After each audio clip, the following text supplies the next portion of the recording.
नमस्कार, मैं भैराज और आप देख रहे हैं द भारत नाव।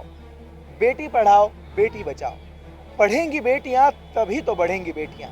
इस तरह के नारे आपने अक्सर टीवी चैनल्स पर और साथ ही साथ दीवारों पर चिपके पोस्टर्स पर देखे होंगे, जिस पर सरकार के कई बड़े बड़े मंत्री, दिग्गज मंत्री इस तरह के नारे लगाकर देश में बेटियों की पढ़ाई के लिए काफ़ी ज़्यादा जोर दिया करती है।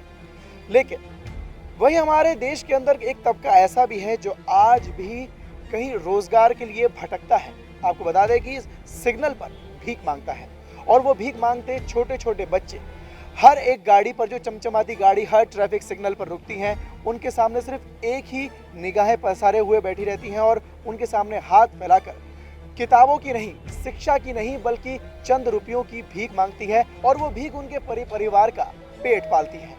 इसके अंदर आपको बता दें कि ना तो उन बच्चियों पर किसी की नज़र पड़ती है, ना ही उनका जीवन संवारने के लिए कोई कोशिश करता है, लेकिन हर कोई कभी उन्हें धुतकारता है तो कभी कोई उन्हें चंद रुपयों की भीख देकर वहाँ से निकल जाता है। तो आज हम आपको उन्हीं परिवार से मिलाने जा रहे हैं जो इस तरह से भीख मांगकर अपने परिवार का गुजर बसर करते हैं। और उस परिवार के अंदर भीख मांगती वो छोटी छोटी बच्चियाँ, आखिर क्या मजबूरी है, आइए उनसे जानते हैं। इस मासूम सी बच्ची को जो आप कर्तव्य करते हुए देख रहे हैं, ये अपनी मर्जी से नहीं बल्कि मजबूरी से ये कर रही है। हर रोज सिग्नल पर इसी तरह कई घंटों तक ये कर्तव्य दिखाकर भीख मांगने का काम करती है। और ये भीख, ये कोई अपनी ऐशो आराम भरी जिंदगी को जीने के लिए नहीं, बल्कि अपने परिवार को और साथ ही साथ अपने भाई बहनों को पालने के लिए करती है, जिन पैसों से इसके पूरे परिवार का पालन पोषण होता है। लेकिन आखिर इसकी वजह क्या है? आखिर इसे पढ़ने लिखने का हक क्यों नहीं दिया गया? आखिर क्यों ये स्कूल नहीं बल्कि सड़क पर इस तरह से कर्तव्य दिखाकर अपना पूरा बचपन बर्बाद कर रही है? और सिर्फ अपना वर्तमान ही नहीं, अपना बचपन ही नहीं, बल्कि आने वाला कल यानी कि भविष्य भी भीख मांगने के इस काले साए में कहीं ना कहीं गवा रही है। हमारा तो जाति ऐसी है कि हमारी नड़ जाती है कि हम लोग कुछ कर ही नहीं सकते, आगे बढ़ ही नहीं सकते और यहाँ आ जाते हैं कमाने खाने के लिए। लेकिन ऐसा क्यों? क्योंकि कमाने खाने के लिए तो और भी कई तरह के साधन होते हैं, जैसे हाँ है, साधन है, क्यों नहीं है, सबको मिल रहा है, हमको भी मिलेगा। पर वजह ये है, हमारा ना कोई घर है, ना कोई रोजगार है, हमारे लिए कुछ भी नहीं है हमारे लिए, इसलिए आ जाते हम लोग रोड पे मांगने के लिए। जो पढ़ा लिखा है वो अच्छे से पढ़ लिख कर भी वो अच्छा सा बन गया, फिर भी उसे नौकरी नहीं मिल रही है। नौकरी के लिए जा रहे तो क्या बोल रहे, 50-60 हज़ार, 1 लाख 1.5 लाख अगर पटाओगे जब जाके तुम्हें नौकरी मिलेगा। हम गरीब आदमी उतना पैसा कहाँ से लाएंगे?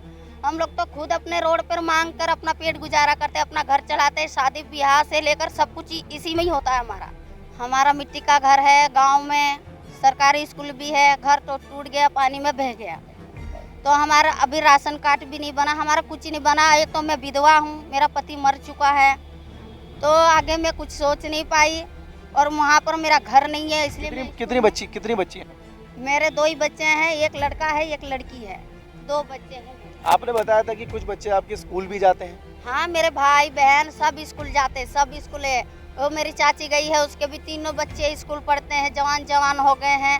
तो आप यहाँ पर मतलब नौकरी मिलेगी चाहे ना मिलेगी, पढ़ लिख कर भी हम लोग ढोलक लेके यहाँ पर खड़े रहते हैं हम लोग।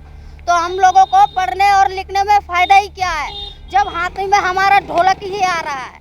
तो यहाँ से सिग्नल से जितनी भी कमाई होती है वो आप खुद रखते हो कि मतलब किसी और को? नहीं, हम रखते हैं, अपनी कमाई हम रखते हैं, जिसको देना होता है जिसको देते हैं, शादी ब्याह घर और सब हम बनाते हैं अपने पैसे से। यहाँ पुलिस क्या कभी आपको मतलब परेशान करती है? बहुत परेशान करते हैं भाई, किसी की गाली सुननी पड़ती है, किसी का मार खाना पड़ता है, किसी को क्या नहीं झेलना पड़ता है। ये जो गाड़ी वाले रईस आदमी जा रहे हैं वो क्या बोलते हैं, बच्चे को पढ़ाओ लिखाओ, पर हमारी जो मजबूरी है उसको कोई समझने वाला नहीं है। किसी की ना हम चोरी करते हैं, ना किसी का मर्डर करते हैं, अपनी मेहनत से कमा के हम लोग खाते हैं। जिसका देने का मन हो गया तो दे दिया, जिसका देने का मन नहीं है तो कोई जबरदस्ती नहीं है, ऊपर वाला देख रहा है। तो देखा आपने, इस तरह की कहानी सिर्फ बाराखंबा के इस चौराहे पर नहीं है, बल्कि आपको दिल्ली के हर चौराहे पर आपको इस तरह की कहानियाँ, इस तरह के परिवार देखने को मिलेंगे जो अपने गुजर बसर के लिए, अपने परिवार के पालन पोषण के लिए इसी तरह से सिग्नल पर आकर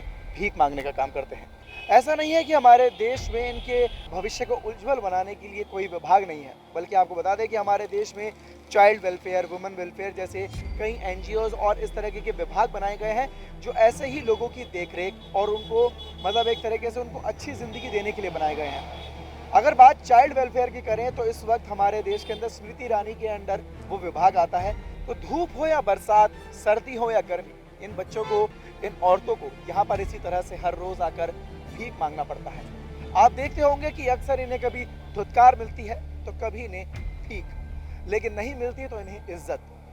तो ऐसी ही कहानियाँ और ऐसी ही मजबूरियाँ हम आपके सामने पेश करते रहेंगे जो कि कहीं ना कहीं सत्ता को भी एक बार को सोचने पर मजबूर कर दे कि क्या वो अपना काम ठीक ढंग से कर पा रहे हैं। ना तो इन्हें स्कूल के अंदर एडमिशन करवाया जाता है, ना ही इन्हें रोजगार की मुख्य धारा से जोड़ा जाता है और ना ही इन्हें किसी भी तरह की सुविधा दी जाती है। दावे तो बड़े बड़े किए जाते हैं लेकिन वोट मिलने के बाद, चुनाव जीतने के बाद वो सारे के सारे वादे ठंडे बस्ते में गिर जाते हैं। अब ले जाते हैं तो वहाँ पर कैसा सुलूक करते हैं, बर्तन मजवाते हैं, काम करवाते हैं, मारते हैं। ऐसी सरकार होती है क्या? हाँ, 4 दिन की 5 दिन की रोटी को हमारे बच्चे को खिलाते हैं वो लोग। ऐसी होती है सरकार? ऐसी सरकार को तो यहाँ पर नहीं रखना चाहिए भाई। ये इंडिया को छोड़ के तो चला जाना चाहिए ऐसी सरकार को। तो जिस तरह के आपने आरोप सुने कि इन्हें स्कूल भी ले जाया जाता है लेकिन वहाँ पर ले जाने के बाद इनके साथ किस तरह का बर्ताव किया जाता है, वो अपने आप में ही एक निंदनीय घटना है। बहुत ही दुर्भाग्य की बात है कि हमारे देश के अंदर एक वक्त था जब भीख मांगना एक तरीके से अपराध माना जाता था, लेकिन अब वो अपराध नहीं रहा। लेकिन ये कोई प्रोफेशन नहीं है बल्कि एक मजबूरी है जो कि एक परिवार को एक घर से उठाकर एक सिग्नल पर पहुंचा देती है और जहां पर वो हर रोज अपनी इज्जत को दांव पर रखकर सिर्फ और सिर्फ अपने परिवार का पेट पालने के लिए भीख मांगने जैसा काम करते हैं।